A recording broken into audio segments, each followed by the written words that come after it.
Est-ce que tu as passé une excellente semaine? Une semaine de victoire? Est-ce que tu as un témoignage de la bonté de Dieu dans ta vie? Est-ce que tu as ressenti que Dieu est avec toi? C'est ce qu'il a promis. Il dit, je suis avec vous jusqu'à la fin du monde. En fait, le mot monde a deux significations. Il y a le monde cosmos et il y a le monde aion. Cosmos, c'est l'univers. Et aion, c'est les temps. C'est le paradigme qui prévaut en son temps. C'est, si tu veux, je veux parler simplement, c'est l'esprit qui prévaut en son temps. C'est les circonstances que nous pouvons connaître en chaque saison. Et il dit à ses disciples, avant de s'en aller, il leur dit, moi, je suis avec vous jusqu'à la fin du monde. C'est-à-dire que je suis avec vous jusqu'à ce que tous les systèmes de pensée, toutes les saisons, toutes les circonstances qui peuvent prévaloir contre vous dans ce monde univers, je suis avec vous. Et ce qu'il a dit à ses disciples est aussi valable pour toi. Dis Amen. Il est avec toi. Amen. Il est avec toi. Et encore, la bonne nouvelle, c'est que depuis que Jésus est résurrectionné, il n'a plus quitté la terre. Il n'a plus quitté la terre.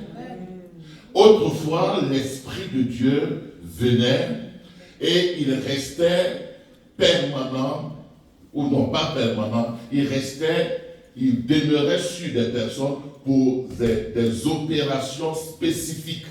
Donc, l'Esprit de Dieu prenait un cultivateur comme les Osée, il prenait un homme du peuple comme Élisée, comme Élie, et l'Esprit du Seigneur venait sur lui momentanément, temporellement, et la personne agissait. Vous suivez? Et après cela, l'Esprit de Dieu s'en allait. Et Jésus dit que il est avantageux que je m'en aille. Quand je m'en serai allé, le allos parakletos, c'est-à-dire que quelqu'un qui est de la même nature que moi, il viendra et il sera avec vous tout le temps. Donc quand Jésus s'en est allé, il est revenu sur la terre, mais pas cette fois-ci comme l'homme de Galilée, mais il est venu sur la terre comme quelqu'un qui est devenu esprit. Donc il est avec nous. C'est pourquoi on parle il remplit tout en tous, en Éphésiens. Il remplit tout en tous. Péta, passif. Il remplit tout en tous. Donc, dans toutes les sphères, que ce soit dans le ciel, que ce soit dans les airs, que ce soit sur la terre, que ce soit sous la terre, il n'y a pas un lieu où l'Esprit de Dieu n'est pas. Même dans le cimetière, l'Esprit de Dieu est là. Même dans le séjour des morts, l'Esprit de Dieu est là.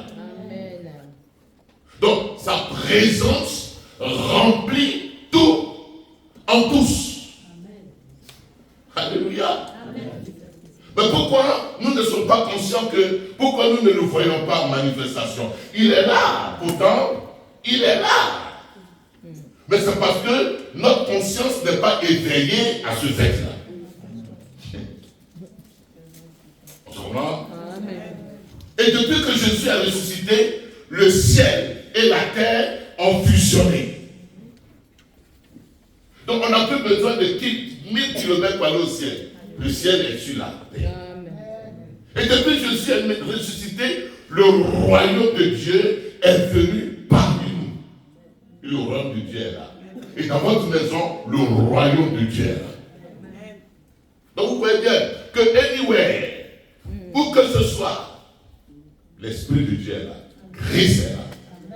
La seule chose qui nous manque, C'est l'éveil de notre conscience.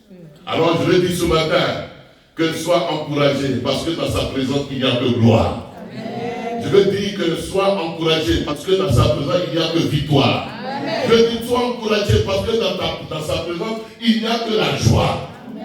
Alléluia. Ça veut dire que je ne vous laisserai point orphelin. Orphelin, ça ne veut pas dire que je vous laisserai point sans papa, sans maman. C'est pas ce que ça veut dire. Orphelin, ça veut dire que je ne vous laisserai pas dans une situation de faiblesse. Dans une situation où vous n'avez pas d'aide, où vous n'avez pas d'assistance, où vous n'avez pas d'approvisionnement. Or, je veux dire à quelqu'un qu'en toutes circonstances, que ce soit la crise, que ce soit des moments de vache grasse, que ce soit des moments de vache maigre, en toutes circonstances, Dieu sera ton pourvoyeur. L'Esprit de Dieu sera là. Il te fortifiera, il te soutiendra, il te ranimera. Et tu diras avec l'apôtre Paul que je puis tout par celui qui me fortifie. Amen. Tu ne seras point vaincu. Aussi longtemps que tu auras la conscience qu'il est là. Tu mourras lorsque ta conscience sera déviée de sa présence. Oh, il comprend. C'est pourquoi je veux saluer Marie là, que Dieu bénisse ton esprit. Parce qu'elle est dans une dimension où elle n'est plus physique, mais elle nous assiste, elle nous va chanter, elle nous va pleurer, elle nous va parler d'elle. C'est pourquoi quand quelqu'un meurt, nous ne parlons pas mal de lui, nous faisons des élogiats. Pourquoi élogiats? Parce qu'il est devenu esprit et nous parlons de lui en bien. Et de la même façon, nous faisons des élogiats, nous faisons des hommages. De la même façon, Dieu qui est esprit, il fait des élogiats sur ta vie. Il fait des élogiats alors que les gens voient tes défauts, Dieu voit tes qualités. Alors que les gens voient comment tu es, Dieu voit que tu es semblable à lui parce que tel qu'il est, tel que tu es devenu désormais. Oh, est-ce que tu peux te lever et dire, Seigneur, je veux te rendre grâce. Je veux te bénir ce matin. Parce que je suis constamment, je suis chaque jour dans ta présence. Ta présence ne m'a jamais fait défaut. Seigneur, je veux être conscient que tu as dit que tu es avec moi tous les jours, jusqu'à la fin du monde, jusqu'à la fin des saisons, jusqu'à la fin des crises, jusqu'à la fin des circonstances que je peux traverser. Alors ce matin, je veux te bénir pour ta présence avec moi au nom de Jésus-Christ. Amen. Est-ce qu'on peut acclamer le Seigneur? Bien aimé.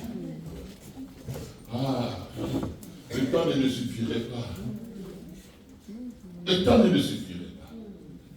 Hier, j'avais reçu un pasteur et son épouse sont venus juste pour me saluer parce que j'ai été avec eux dans certaines conditions, et ils sont venus me saluer par rapport à ce qui se passe. Et au lieu de 30 minutes, nous avons fait 2 heures. Il a essayé, on va parler de la parole de Dieu. Il dit, ce que tu dis là, c'est ça, il va prêcher ce dimanche. Et quand je te vois, je n'ai pas envie de te lâcher. Parce qu'il y a encore un puits qui doit s'ouvrir, qui va s'ouvrir et répandre sur toi d'abondante. Comme une fontaine d'abondante bénédiction. Vous voyez bien que dans la semaine, je vous ai dit que nous devons vivre au-delà de quoi? Au-delà de quoi? Dis-moi. Au-delà de la contradiction. Waouh! Je ne sais pas si vous me suivez quand je fais les confrères. Il y en a qui dorment, c'est pas grave. Ne dormez pas. Parce que Jésus a dit à ses disciples, les paroles que je vous envoie sont esprit et quoi? Et vie. Et si quelqu'un aime la vie, il doit aimer les paroles. J'étais en train de dire à la maman d'appeler le matin, réveille-toi. Il dit, est-ce que tu sais que le principal n'est pas de prier? Ouvrez vos oreilles. Le plus urgent et le plus important n'est pas de prier. elle, on ne dort même plus ici. On dort à 5h du matin, 3h du matin. Et le plus important n'est pas de prier. Le plus important, c'est être aligné à la pensée de Dieu et parler à Dieu selon la pensée de Dieu. Le plus important, c'est avoir la connaissance de Dieu. Il dit que vous connaîtrez la vérité et la vérité vous affranchira. La vérité sans la connaissance ne peut pas t'affranchir. La vérité sans la connaissance ne peut pas t'affranchir. Nous n'avons plus offense. Vous connaîtrez la vérité. Et qu'est-ce qui vous affranchira? Ce n'est pas la vérité qui t'affranchira, c'est la connaissance de la vérité. Or, la connaissance de la vérité va te mettre dans une position de parler à Dieu. Et tu vas parler le langage de Dieu, le langage que Dieu comprend. Est-ce que vous me suivez? Je cherche la route pour être accouché, pour accoucher.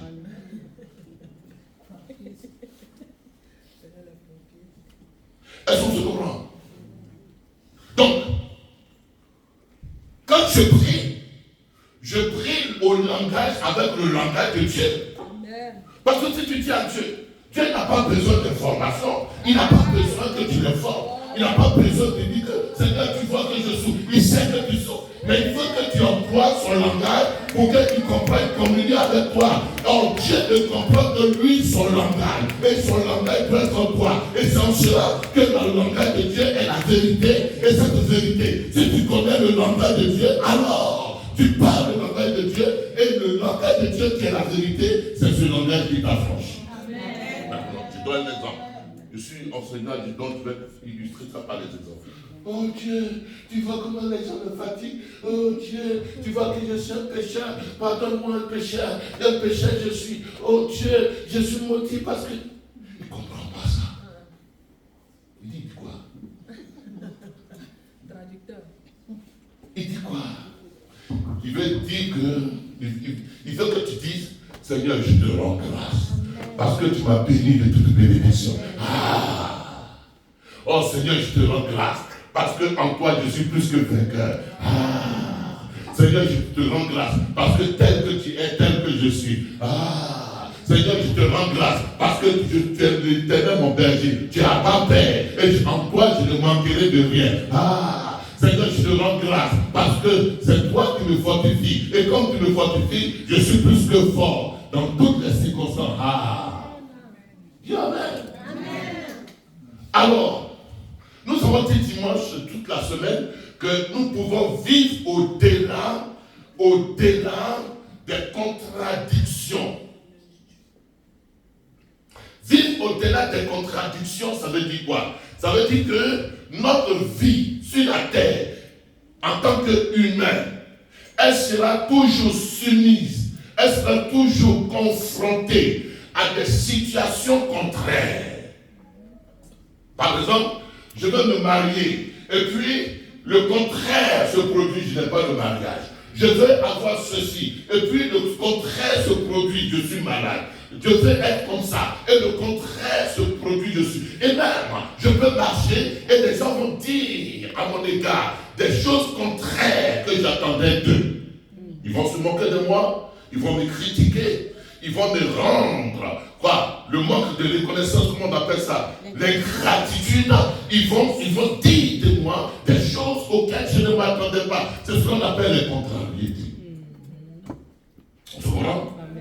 La parole de Dieu dit ceci à mon sujet. Il dit que quoi? Par la maîtrise de Christ, nous avons été, pas nous serons, nous avons déjà été guéris. Donc dans le plan de Dieu, je dois marcher avec la guérison divine. Et par contre, je vois que dans mon corps, j'ai encore des douleurs. J'ai encore des douleurs dans mes os. Et les douleurs sont des contradictions. Seigneur, n'a-t-il pas dit que je suis guéri alors que j'ai encore des maladies dans mon corps? C'est la contradiction. Mais notre regard par rapport à la contradiction doit faire la différence. Amen. Ils n'ont pas compris. Amen. Ah, j'ai dit souvent des choses. Notre regard par rapport à la contradiction doit faire la différence. Ce n'est pas la contradiction qui est le problème, c'est notre interprétation de la contradiction. Tu auras toujours des contradictions, mais ce n'est pas la contradiction qui est le problème, mais c'est la perception de la contradiction qui est le problème. C'est la minimisation de la contradiction. Ah, ils n'ont pas compris.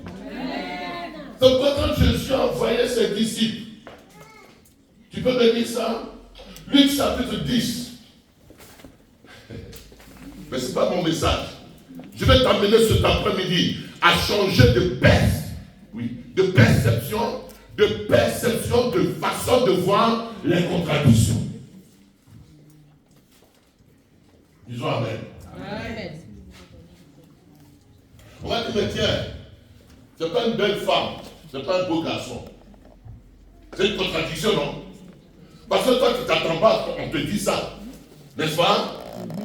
Mais il faut pas. Si tu t'attelles à ça, tu focalises ton énergie sur ça, la contradiction va te détruire. C'est vrai.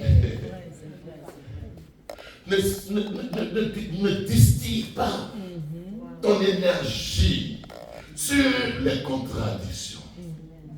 Parce que toute la parole de Dieu contient des choses qui viennent défier les contradictions. L'apôtre, le psalmiste David dit, mais Seigneur, que je suis pauvre et je me réjouis de ce que tu as fait de moi une créature merveilleuse. Moment de la comprendre. On a non, il est vilain, mais je suis pauvre. Parce que Dieu a déjà donné une solution. Que tu as pris, tu es une créature merveilleuse. Donc je focalise ma pensée sur ce que Dieu dit à mon sujet. La contradiction va dire que tu es une vilaine tête, mais la Bible dit, oh, celui qui dit la vérité, celui qui est la vérité, celui qui n'est pas menteur. La Bible dit en Romains chapitre 4, verset 3, que Dieu seul soit trouvé vrai. Et que tout homme soit trouvé menteur. Et donc ce que Dieu dit par rapport à ce qu'on dit, c'est ce que Dieu dit qui est vrai. Vous comprenez? Donc, Jésus envoie ses disciples. Il dit quoi? En Luc chapitre 10. Luc chapitre 10. On va lire ça. Ouh, c'est trop doux, les amis. Dis à ton voisin, tu auras toujours des contradictions.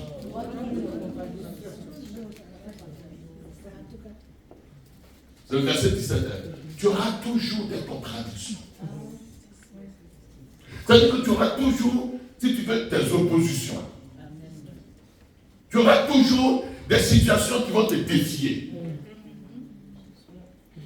Un jour, Jésus a envoyé ses disciples en Luc chapitre 10, verset 17. Il dit quoi? Les 70 révèrent avec joie. Les 70, parce qu'il y avait, Jésus avait des groupes. Il avait le groupe des 12, et puis il avait le groupe des 70. Mais 70 dans la gématria veut dire ceux qui ont la connaissance. Les enfants de Jacob qui sont descendus en Égypte étaient au nombre de 70. Est-ce que vous voyez bien? Ils étaient conçus pour aller en Égypte, impacter l'Égypte. Mais quand ils sont arrivés en Égypte, ils ont vu tous les trésors de l'Égypte et ils ont commencé à se mettre dans les affaires. Ils ont prospéré sous Joseph.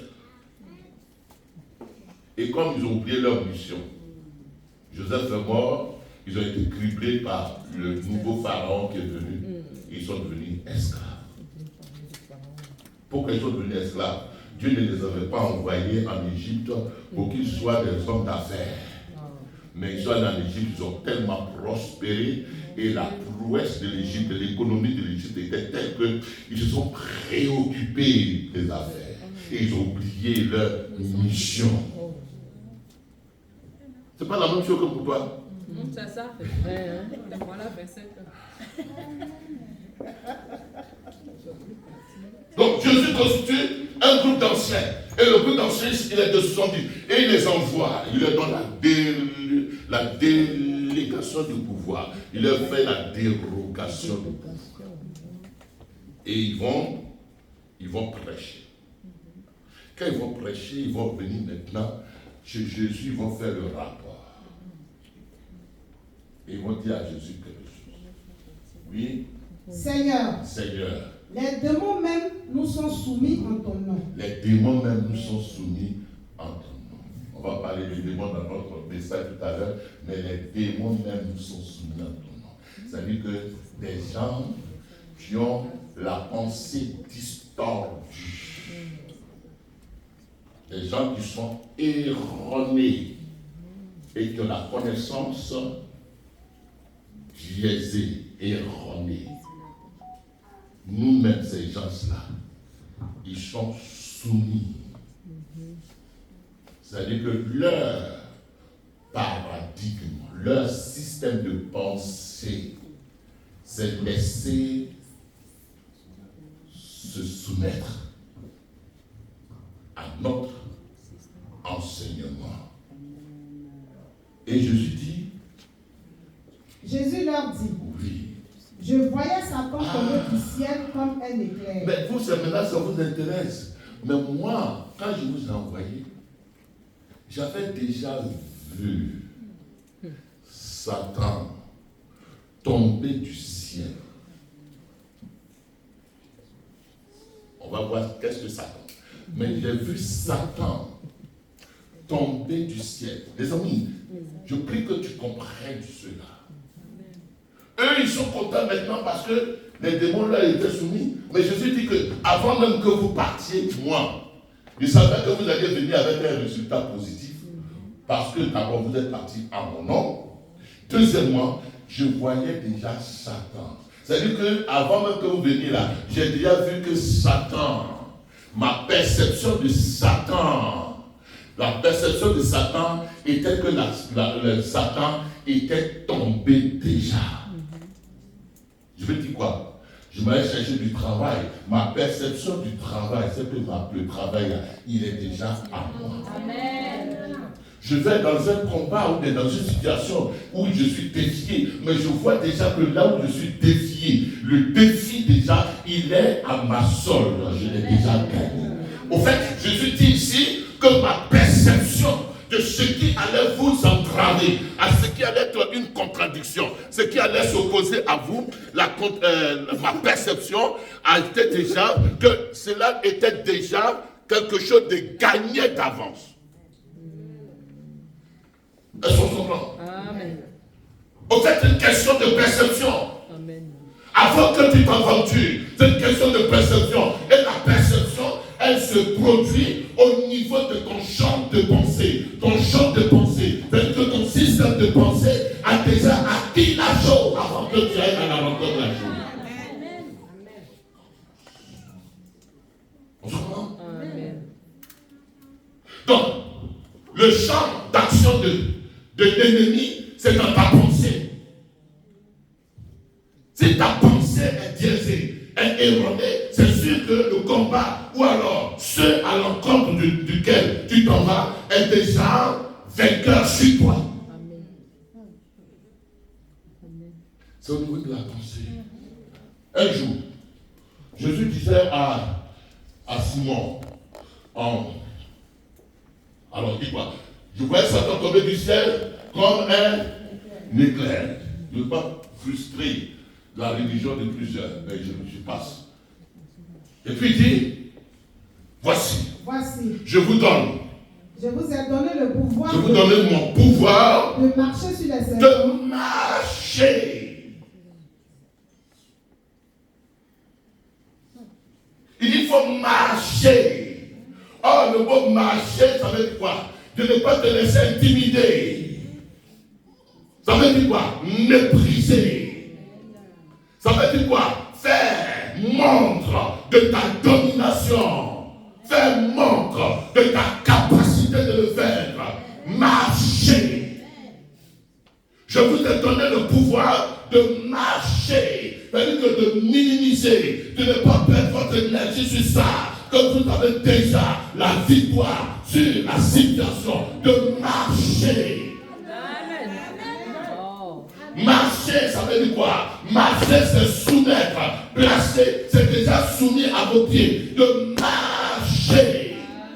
Je vais dire quoi à quelqu'un? Les situations qui te contrarient, Dieu te dit, ne focalise pas ta pensée sur ça, mais il faut les mépriser, il faut les minimiser, il faut les surpasser, de marcher. Amen. Marcher, c'est une action. Une action de dominer, une action d'être au-dessus, une action de surmonter, une action de quelqu'un qui a le dessus sur la situation. Tu as déjà le dessus au nom de Jésus-Christ. Tu as le dessus au nom de Jésus-Christ. Je ne sais pas quel combat, je ne sais pas quelle situation est devant toi, mais toi, tu ne dois pas focaliser ta pensée sur ça. Tu dois marcher. Amen. Tu dois mépriser. De marcher sur quoi? Les serpents et les scorpions. De marcher sur les serpents et les scorpions. Et les scorpions.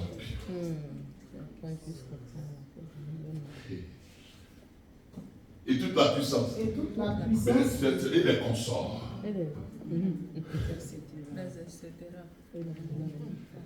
Marcher.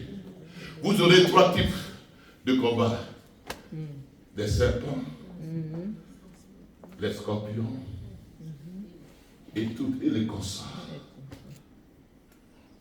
Le serpent, c'est ceux qui sont hypocrites. Qui sont hypocrites. Qui sont dans. Au fait, il vous voit, il dit, hey, deux autres mais au fait, il ne le dit pas de tout son cœur. Et au travail, vous aurez des serpents.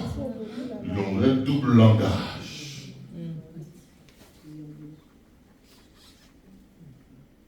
La Bible dit que le serpent était l'animal le plus rusé.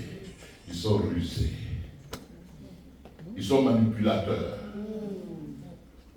S'il veut t'avoir, il sait que tu es politique, il va parler de politique. Mais en réalité, toi, ton candidat n'est pas son candidat. C'est un serpent. Si ton ennemi veut t'avoir, il va agir comme un serpent. Vous comprenez? C'est pourquoi je disais à quelqu'un, c'est les meilleurs amis qui peuvent t'empoisonner.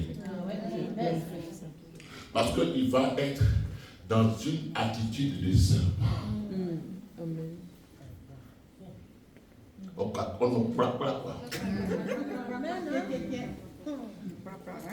Et tu as des serpents partout. Tu peux les avoir à l'église, tu peux les avoir au travail, tu peux les avoir à la maison. Mais il faut ignorer. Ignorer. Ils savent que tu ne les vois pas, mais tu les vois, mais tu les ignores. Et puis, eux, ils ne se font pas parce qu'ils sont lâches. C'est ça. C'est ça même. Mais il y a un qui n'est pas lâche, on l'appelle scorpion. Le scorpion, dans Jérémie comme dans Ézéchiel chapitre 2, vous allez voir, mais Ézéchiel, le scorpion, c'est celui qui te mord. Il te pique et ça te fait mal. Mais il dit, ça là encore, il faut ignorer. Parce qu'il va te piquer avec sa langue. Ils ont dit à Jérémie, tuons-le avec la langue. Et tout cela pour te démoraliser. Tout cela pour te déconcentrer. Ils vont te piquer. C'est le scorpion.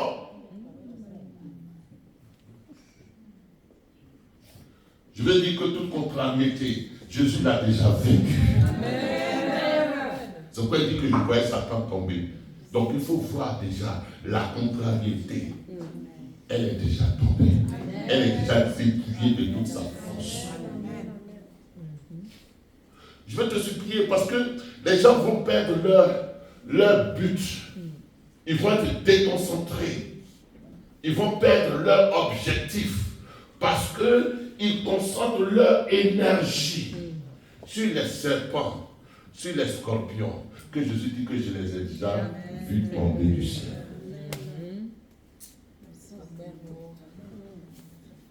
Il ne peut plus prier. Il ne peut plus lire la Bible. Alors qu'ils sont des prophètes et des prophétesses. Dieu veut se servir d'eux pour leur donner des grandes révélations. Mais leur visage, leur perception a été détournée de Dieu et a été focalisée sur les serpents et sur les scorpions. Ce que les serpents et les scorpions leur ont fait. Et comme ils sont centrés sur ça, ils ne peuvent plus avoir la révélation que Dieu voulait leur donner. Dis ce matin, je vois Satan tomber du ciel comme un éclair. Je vois Satan tomber du ciel. C'est pour cela je peux marcher sur les serpents, sur les scorpions et sur toute la puissance de Satan. Et rien ne peut me nuire. Même dans ma pensée, même dans mon subconscient, rien ne peut me nuire. Un jour, je termine et puis on va prier. Un jour, Jésus demande à ses disciples dans Matthieu chapitre 10, Matthieu chapitre 16, qui dites-vous que je suis? Enfin, je parle comme un prophète, je suis en train de te parler seulement. Ce jour-là, les disciples ont tous tin-tin. Tin-tin. Parce que c'est une question frère.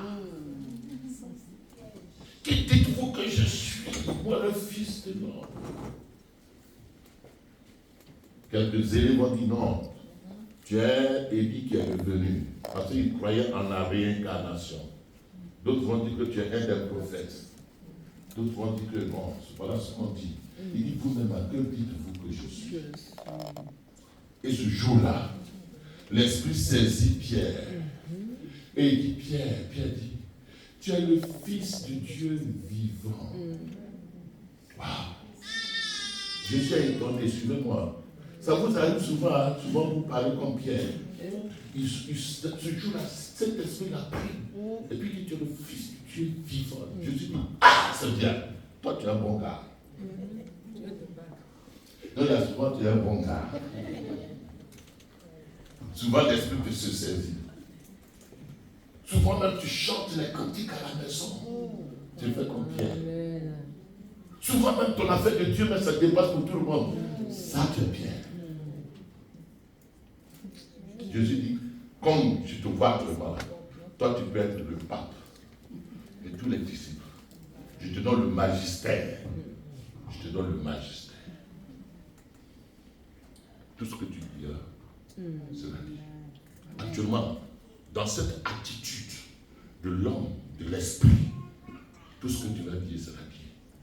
C'est-à-dire que si tu es dans cette attitude, tu restes comme ça, tu seras un homme. Tu vas aller loin. Il est content maintenant. Maintenant, qu'est-ce qui va se passer? Jésus continue, et puis il dit que moi, je vais mourir. Matthieu chapitre 16, il dit, je vais mourir.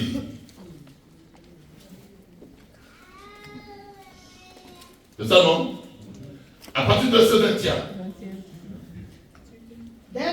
Dès lors, Jésus commença à faire connaître à ses disciples qu'il fallait qu'il allât à Jérusalem, qu'il souffrit beaucoup de la part des anciens, des principaux sacrificateurs et des scribes, qu'il fut mis à mort et qu'il ressuscita le 3e jour. Pierre, l'ayant pris à part, se mit à le reprendre et dit, à Dieu le plaise, Seigneur. Cela ne t'arrivera pas. C'est pas le même Pierre là. Il n'a pas changé. L'esprit a quitté maintenant. Maintenant il part dans la chair. Il dit Jésus, tu ne dois pas mourir. Ça fout là. Tu ne dois pas mourir. Pourquoi tu vas aller mourir? Pourquoi tu vas aller à Jérusalem même? Donc Pierre maintenant, il fait un peu le zèle. Mais là c'est le zèle sans l'esprit. Et Jésus va lui répondre ça. Il va lui dire quoi? Arrière de moi, Satan. Arrière de moi, Satan. Oui, pourquoi? Car tu mets en scandale, car tes pensées ne sont pas les pensées de Dieu, mais pensées. celles des hommes. Donc, Jésus dit à Simon que tu es Satan. Pas toi. Il dit à Simon, tu es Satan. C'est-à-dire que tu es un adversaire. Celui qui s'oppose au plan de Dieu. Il n'a pas dit, il ne voit pas Satan autre part que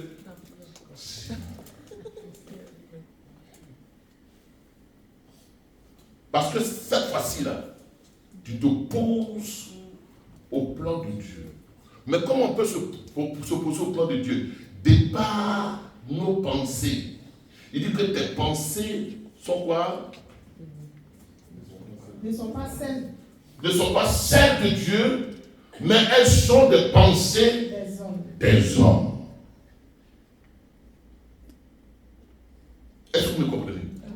Donc, du fait que tes pensées ne soient pas alignées aux pensées de Dieu, du fait que tes pensées ne sont pas en cohérence avec les pensées de Dieu, du fait que tes pensées ne participent pas à la nature des pensées de Dieu, tu deviens toi-même l'incarnation de Satan. Tu deviens comme un homme charnel. Non, le vrai Satan, il n'est nulle part que par la qualité de tes pensées. Suivez-moi s'il vous plaît. Dès l'instant où tes pensées se détachent des pensées de l'esprit et qu'elles deviennent des pensées cartésiennes, des pensées qui contrarient ce que Dieu dit, qui ne s'alignent pas aux perspectives, c'est-à-dire aux pensées de Dieu. Tu deviens Satan. C'est-à-dire que c'est la femme de quelqu'un. Et puis tu la regardes comme ça. Moi-même, par rapport à elle et par rapport à son rôle, je deviens Satan. Parce que la qualité de la pensée définit si je suis de Dieu ou je suis opposé à Dieu. Ils n'ont pas compris. Ils ont peut-être acclamé.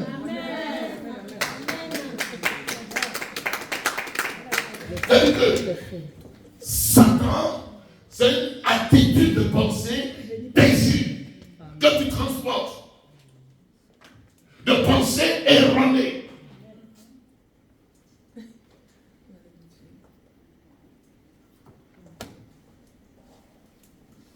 On dit on va faire l'œuvre de Dieu. Il dit, oh, on aurait pu prendre cet argent pour aller en colonie de vacances.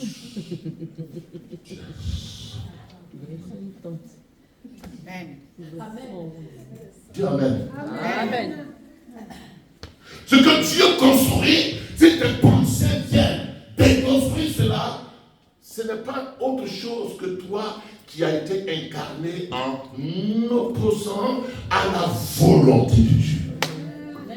Donc quand tu cherches Satan là, au fait tu ne comprends pas ton langage. C'est pourquoi tes prières, Dieu ne les comprend pas. Parce que tu te cherches toi-même.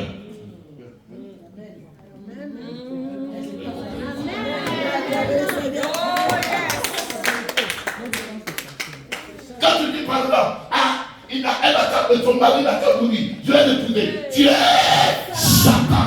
Parce que tu t'opposes à la pensée de Dieu, au plan de Dieu. Peut-être que tu t'ériges à quelque chose que Dieu veut. Et tu t'ériges en adversaire. Tu es dans une attitude, tu travailles dans une fréquence de pensée inférieure à la pensée de Dieu. Amen. Si la parole de Dieu est comme ça, tu dis la raison. Dis non, moi chez nous les Africains, ou chez nous les ceci, c'est comme ça, c'est comme ça, comme ça. Tu contraries la parole de Dieu. Tu es, c'est toi. Les amis, ce que je vous dis là, je vous le dis avec tout mon cœur. Parce qu'on a perdu le temps à concentrer nos pensées, notre énergie sur quelque chose qui est fictif. Alors que le lui-même est là. Comment tu peux imaginer que quelqu'un peut signaler sa soeur ou sa camarade qui est immigrée, elle peut la signaler en préfecture et puis on peut lui arracher ses papiers. Tu es. C'est toi. C'est pas autre personne. C'est la qualité de tes pensées qui définit si tes pensées sont de Dieu ou elles sont contre Dieu. Satan veut dire, Satan, c'est ce qui s'oppose au plan de Dieu. Ne le cherchez nulle part que dans la qualité des pensées des uns.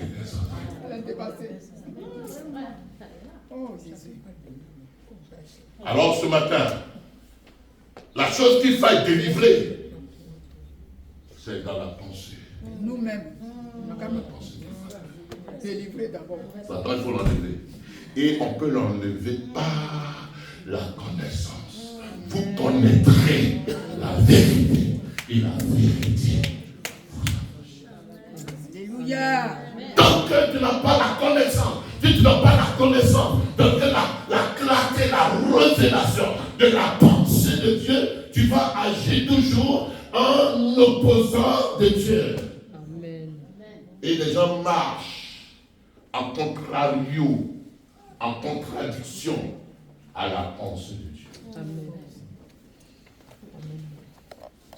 Il y a quelqu'un qui m'a dit de fermer la salle. On ne peut pas prier, il faut se fermer. C'est Satan. Parce que c'est là que Dieu vous nourrit. Voici la passage. Je serai en train de vous exposer à des doctrines des démons. Or, la doctrine des démons, c'est l'enseignement qui vient de l'homme. Les amis, ne cherchez nulle part comme vous. Amen. Démon, c'est-à-dire que de moi, en latin.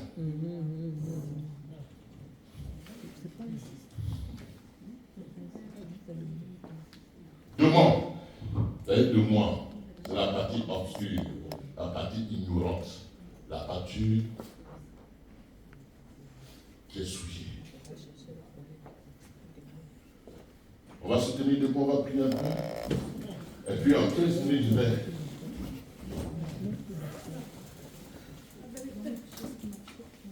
Toi, ta Bible, tu vas lire avec moi. Est-ce qu'on se comprend? Amen. C'est que vous m'avez emmené ailleurs, ce que je devais prêcher, c'est pas là-bas, je suis allé ce matin.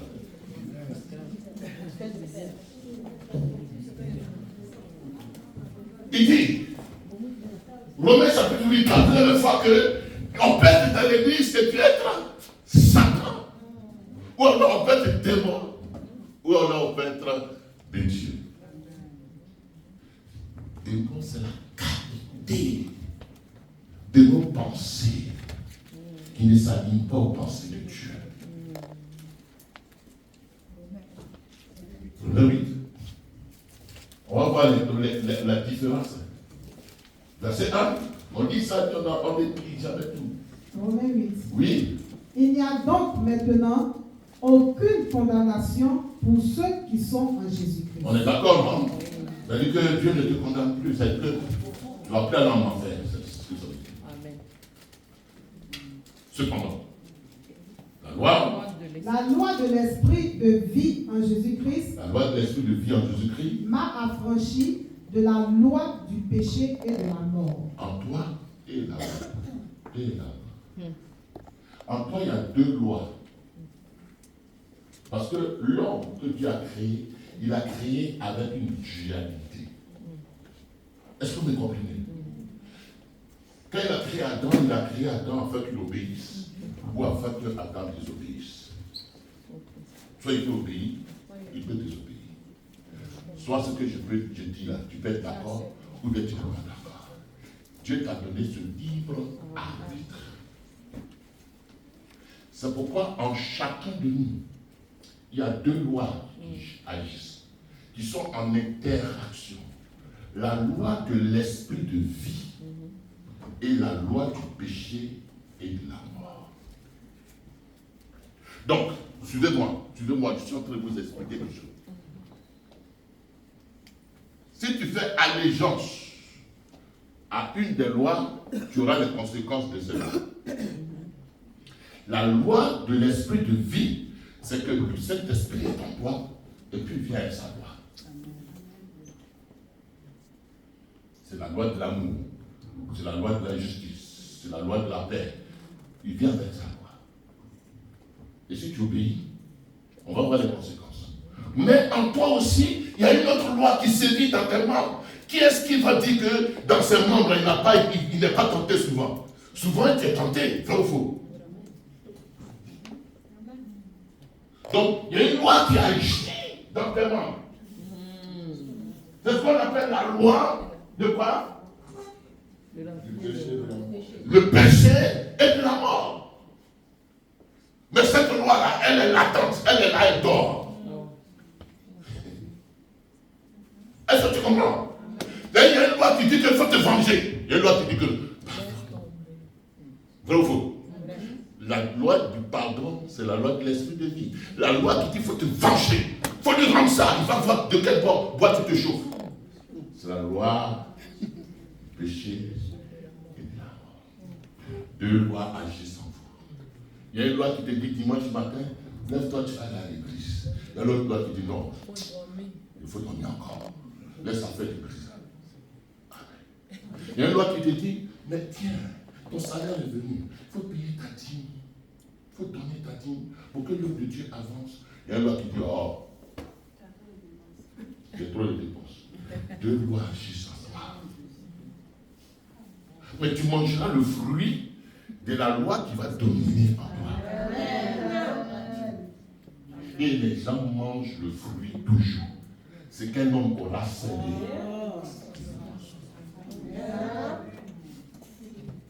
Et puis il dit quoi? Continue. La loi de l'esprit de vie est en moi. Mais il dit quoi? Au verset 3, 4. Car chose impossible à la loi, Oui. Parce que la chair la rendait sans force. Oui, parce qu'on était charnel, on ne pouvait pas obéir à la loi de Dieu. Dieu a condamné le péché dans Oui. la chair. Oui, En maintenant. envoyant, Oui. à cause du péché, Ah. son propre fils dans une chair semblable à celle du péché. D'accord. Et cela a fait que la justice de la loi fut accomplie en nous, Oui. qui marchons non selon la chair, mais selon l'esprit. Ah, voilà maintenant. Maintenant, à cause de Jésus en toi, nous on marche selon quoi? La chair. Non, selon la On marche quoi? Non, on marche dans l'esprit. Non comme l'ancien homme. Comme l'ancien homme. La chair, c'est l'ancien homme, l'ancienne nature. Maintenant, il dit les conséquences de ces deux lois. Il dit quoi? Ceux, en effet, qui vivent selon la chair, qui vivent selon la loi du péché et de la mort, s'affectionnent aux choses de la chair. ils s'affectionnent aux choses de la chair. Ils aiment ça. Tandis que ceux qui vivent selon l'esprit s'affectionnent aux choses de l'esprit. Donc voilà comment on va faire la différence entre laquelle des lois qui dominent en toi. Maman président, tu comprends? Il y a une loi qui dit affectionne-toi aux choses de l'esprit. Et il y a une loi qui dit affectionne-toi aux choses de la chair. Et comme la loi de la chair a pris la prédominance en nous, vous voyez dire qu'on est venu à l'église avec une pensée associative et non avec une pensée spirituelle. C'est différent. Est-ce que vous c'est continue.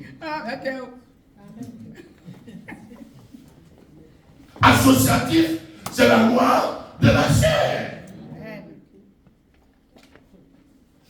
Le juge va mourir, il faut que tu m'enterres. Ok? Donc je participe. Si elle participe pas, tu participes pas. Tu participes pas. Comme la haïs au club ici. Mais dans la loi de l'esprit, c'est comment faire pour être agréable à Dieu. C'est-à-dire être conforme à la pensée de Dieu, à être 2 lois. Continuez.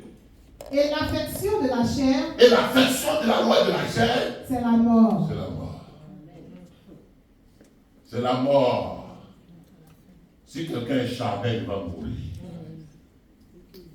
C'est la mort. Mais ça, c'est la mort d'Anatos. Qui est une mort petit à petit, qui aboutit à la mort nécros. Et la loi de l'esprit, c'est la vie et la paix.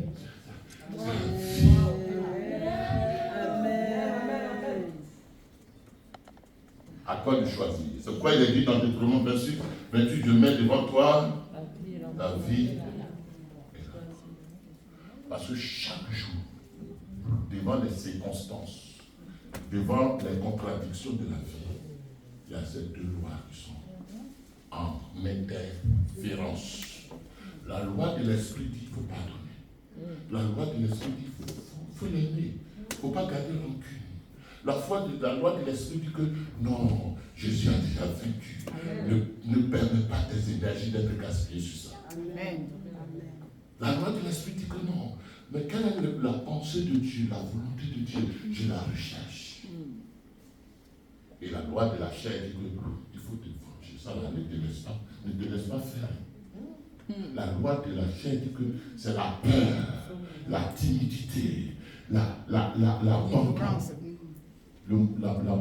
manque de tolérance. Maintenant, les conséquences de ces 2 lois, la loi de l'esprit, conséquence, c'est la vie et la paix. La paix. La vie et la paix. La loi de l'esprit dit que Jésus dit, je vous ai donné le pouvoir de marcher sur les serpents, les scorpions et sur toute la puissance de l'ennemi. Donc calme-toi, à toi de marcher seulement. Donc tu marches dans le repos, dans l'assurance. Tu as confiance que celui qui a dit de marcher, il a déjà tout accompli. Et tu ne fais que marcher, et tu ne fais que dormir dans le repos, et tu ne fais que te reposer dans son repos, et tu ne fais que s'appuyer dans son repos, et tu ne fais que prendre tes ressources dans son repos, et vivre le repos de Dieu. Parce que celui qui a dit ne vous inquiétez de rien, tu vis sur sa parole. Ça, tu es dans la loi de l'esprit. Mais si tu es dans la loi de la chair et du péché, c'est inquiétude. Tu trembles. Tu es dans tous les déboires. Tu es charnel. Et la loi de l'esprit, c'est la paix et la vie. Alléluia. La loi de la chair, c'est quoi? C'est la mort. C'est la mort. Dépose la Bible. Dis Seigneur Jésus-Christ. En ce matin. Face aux contradictions. Face aux oppositions. Face aux provocations. Face aux attaques. Face à toutes ces situations que tu traverses. Tu me demandes de marcher dans ton repos. Tu me demandes d'avoir les yeux sur toi. Tu me demandes de ne pas m'inquiéter. Mais de marcher. Avec assurance. Que tu as tout accompli. Avec assurance. Que mes combats ne sont pas mes combats. Mais c'est tes combats. Avec assurance. Que tu dis dans ta parole. De me tenir dans la fermeté. Et d'avoir des regards sur toi. Avec assurance. Que rien n'est impossible à toi. Avec assurance que ce n'est plus moi qui vis, mais c'est toi qui vis en moi. Alors, pour ce qui me concerne, C'est toi qui en prends soin. C'est pour cela. Je ne veux plus m'agiter. Je ne veux plus tergiverser. Je ne veux plus prendre ma vengeance. Parce que tu as dit, à moi la vengeance, à moi la rétribution. Ce matin, que mon cœur soit en paix. Face à tout ce qui se produit autour de moi, tu fais toutes choses bonnes en son temps. Tu sais ouvrir les portes. Et quand tu ouvres, personne ne peut faire. Tu es le Dieu fidèle. Tu es le Dieu qui apporte les ressources. C'est pourquoi on a crié au-dedans de moi. Abba Père. Tu es la source de toutes les ressources. Et je peux chanter. Éternel est mon berger. Je ne manquerai de rien. Et je peux dire, je ne fais aucun cas de ma vie. Comme si elle m'était précieuse. Oh Dieu. Au milieu de toutes ces contradictions, mes yeux sont sur toi. À toi soit la gloire. Au nom de Jésus. Amen.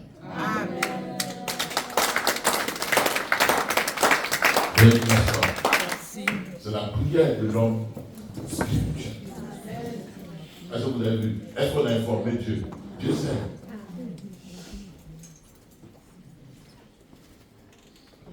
Dieu n'a pas besoin que tu lui donnes des informations. Vous voyez bien dans la Bible, quand Jésus doit guérir quelqu'un, Jean chapitre 5, l'homme est couché depuis 38 ans au bord de la piscine. Jésus lui dit, veux-tu être guéri? C'est pas que Jésus veut des informations. Jésus veut attirer sa conscience que lui, il est celui qui guérit. Amen. Je veux l'amener dans une prise de conscience. Amen.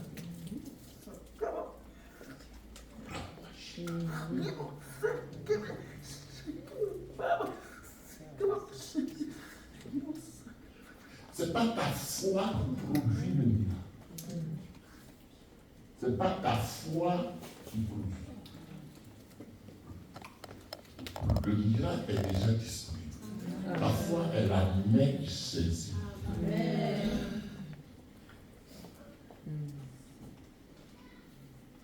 Je comprends. Je le prends.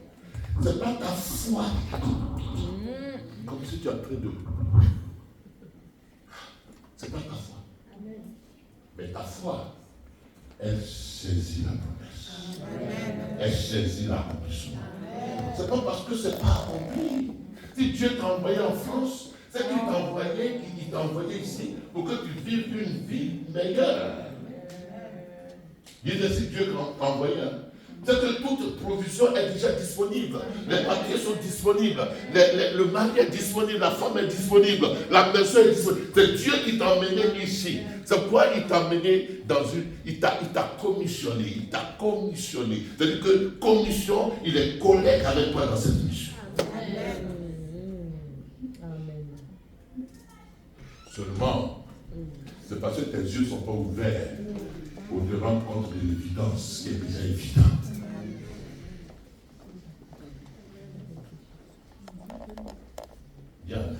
Amen. Si Dieu a provoqué une connexion, c'est que les ressources qu'il te fallait sont dans la connexion. Amen.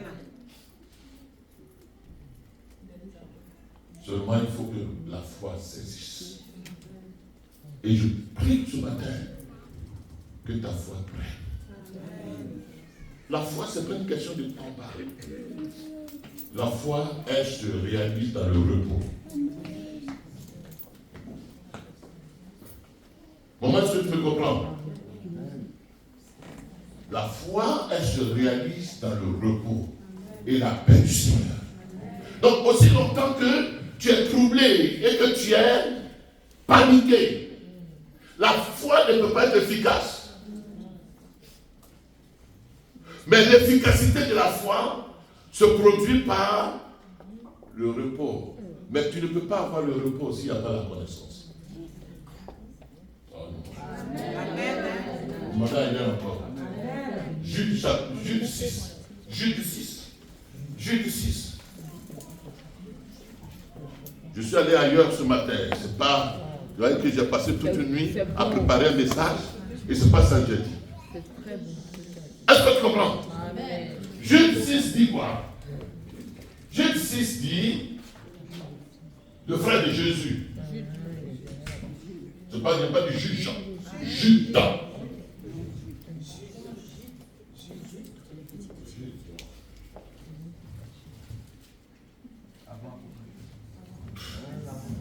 Jude. C'est le frère. Il y a combien de personnes qui ont écrit? Il y a Paul qui a écrit. Il y a les deux frères de l'agneau qui ont écrit. Et il y a Pierre et Jacques, les gens. Les deux frères de Jésus, c'est qui? Jacques et Jude. Jean, c'était son cousin.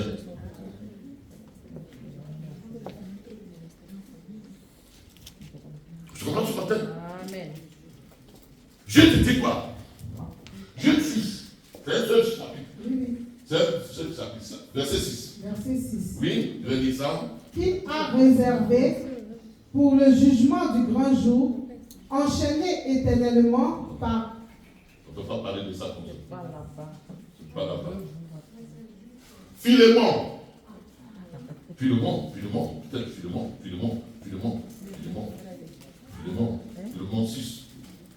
Philémon 6, pardon. Philémon 6. Vous savez, Philémon 6. Philémon 6. Paul écrit à Philémon. Philémon 6. Oui. Le premier verset. Elle est en train de chercher pour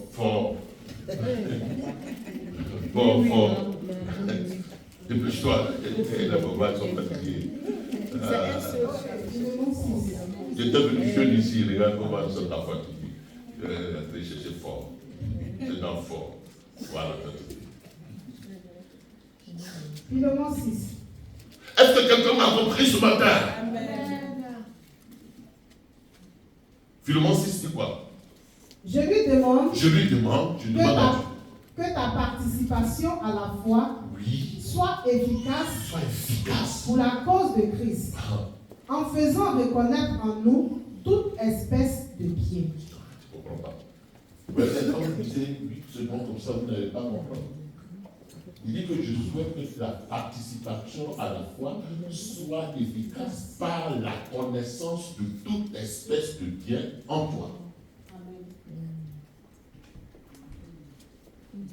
Que ta participation à la foi soit efficace par toute espèce de connaissance de bien en toi. Donc ça veut dire quoi? C'est pas que je crée la foi, mais j'ai déjà la foi de Christ qui est en moi. Mais pour qu'elle puisse être efficace, il faut que j'ai la connaissance que toute espèce de bien est en moi. Ils n'ont pas compris. J'ai la foi.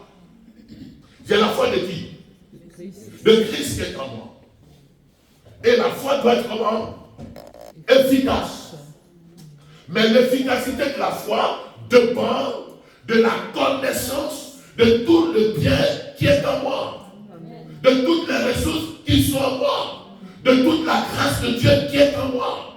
De tous les bienfaits de Dieu qui sont en moi. Par conséquent, cette foi, pour qu'elle soit efficace, il faut qu'elle soit dans le repos. Pas dans l'agitation. C'est dans la force et dans la tranquillité que se trouve ta délivrance.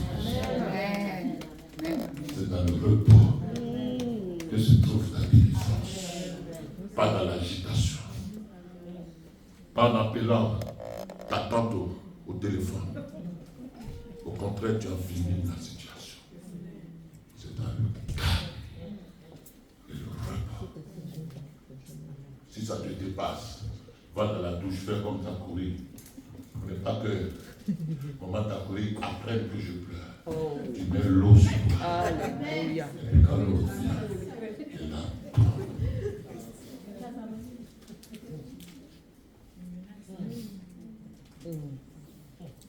je suis allé dans la douche, j'ai duré cette fois-ci. Quand il s'agissait de Marie, je mets l'eau sur moi. Et puis quand je sors avec un sourire. Parce que mon cœur n'a pas mal. Mais le monde a besoin de ton sourire. Le monde ne va pas changer ton sourire. Lui, il a besoin de ton sourire pour avoir de l'espoir. Comment bien tu comprends? Le monde a besoin de ton visage qui rayonne. Parce que le monde est déjà trop fatigué. Il a besoin d'espoir. Il a besoin d'espérance. Et qui va lui donner de l'espérance? C'est mon sourire rayonnant de joie. C'est mon sourire reposé. C'est mon sourire. Alors que le monde sait que je traverse les mêmes situations que lui. Mais le monde a perdu espoir. La situation est plus forte que le monde. Parce que le monde n'a pas la foi. Or, en moi, il y a la foi de Christ. Et comment je peux manifester, extérioriser la foi qui est en moi? C'est par le sourire. C'est par le repos. Quand on est parti, je suis parti voir ma fille à la mort. La femme là, elle a bien fait son travail. Elle est reposée. Son visage est reposé. Il dit, c'est pas c'est normal. C'est la fille du pasteur. Alléluia, c'est vrai. Ton visage doit être reposé. Même au milieu de la mort, son visage est reposé. Au milieu de l'épreuve, son visage est reposé. Son visage rayonne de la vie de Christ est en lui et qui s'extériorise. La joie, c'est l'extériorisation de ce qui est en nous. Amen. Le monde a besoin de ta joie pour qu'il puisse avoir de l'espoir. Donc si tu pleures, ne montre pas au monde que tu es en train de pleurer. Amen. Parce que tu es en train de le détruire. Oh, amen. Mets-toi sous la douche en moi. Pleure sous la douche, passe le savon. Et quand tu finis la douche, tu as fini de pleurer. Tu penses que je ne pleure pas? Je pleure. Mais je n'extériorise pas au monde mes pleurs. Parce que je suis devenu une icône. Je suis devenu une référence. Le monde regarde à courir. Et puis, mais si lui traverse ça, c'est que moi aussi, je veux pas. C'est à courir là. C'est gâté chez le monde. Amen. Que Dieu te fortifie par toutes ces paroles. Et que ton homme intérieur soit en paix. C'est pourquoi Jésus dit, je vous donne ma paix. Je vous la donne pas comme le monde la donne. Parce que la paix que le monde donne vient de l'extérieur. Fonction du salaire qui a augmenté, fonction du loyer, on t'a donné, pas augmentation de loyer, on t'a donné HLM, on t'a donné des primes. Donc leur paix, elle dépend de ce qui vient de l'extérieur. Or notre paix, il dépend de l'intérieur. Et il se répand à l'extérieur. C'est pourquoi on parle de notre expression. Expression, c'est ce qui est à l'intérieur que tu prêches. Quand tu bois le jus là, tu prêches. Et je fais l'expression du jus que je mets dans le verre. Donc, il dit, je termine, il dit que ta foi soit participative, ta foi soit efficace par toute reconnaissance de bien qui est en toi. C'est que tu ne peux pas avoir une foi efficace, une foi qui participe au plan de Dieu, qui participe au dessein de Dieu, qui participe à l'œuvre de Dieu. Si tu ne reconnais pas que que Dieu a mis en toi toute espèce de quoi? De bien en toi. Voilà pourquoi beaucoup sont dans l'église, ils ne peuvent pas participer ni à la dîme, ni à l'offrande, ni aux activités de l'église. Pourquoi? Parce qu'ils ne sentent pas qu'il y a toute espèce de bien en eux et ils cherchent toute espèce de bien ailleurs. Est-ce que vous avez compris mon français? Amen. Amen. Toute espèce de bien à l'extérieur, c'est un poste de travail, un travail. Toute espèce de bien à l'extérieur, c'est avoir l'ascétique.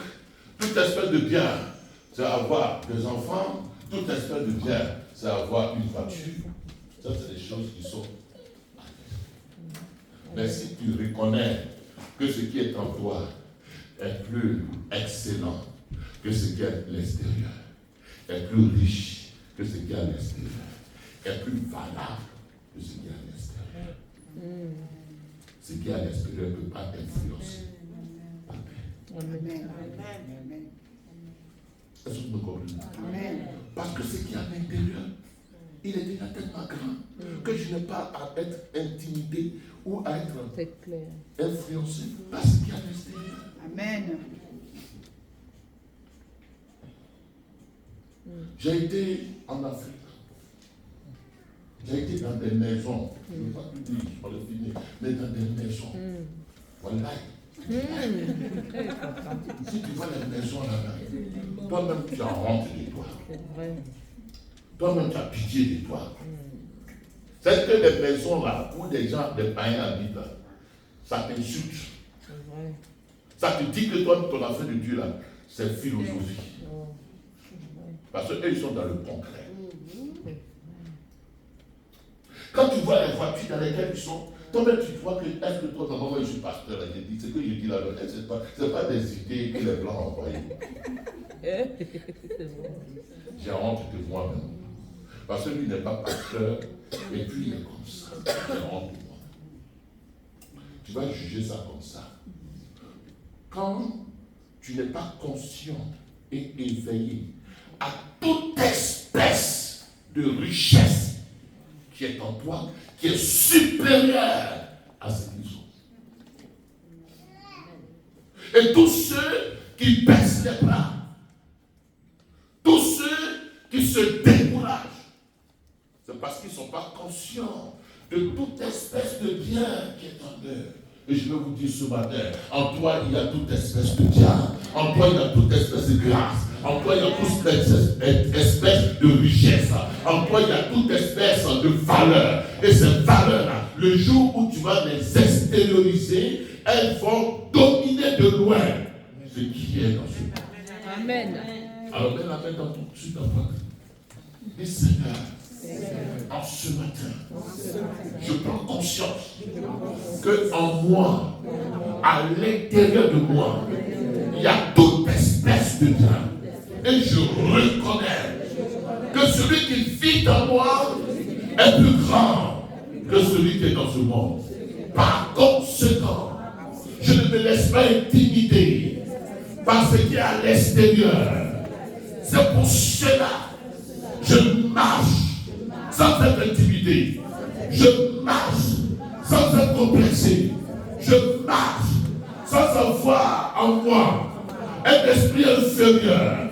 Je marche avec assurance que ce qui est en moi est plus grand que ce qui est à l'extérieur. Au nom de Jésus-Christ. Amen.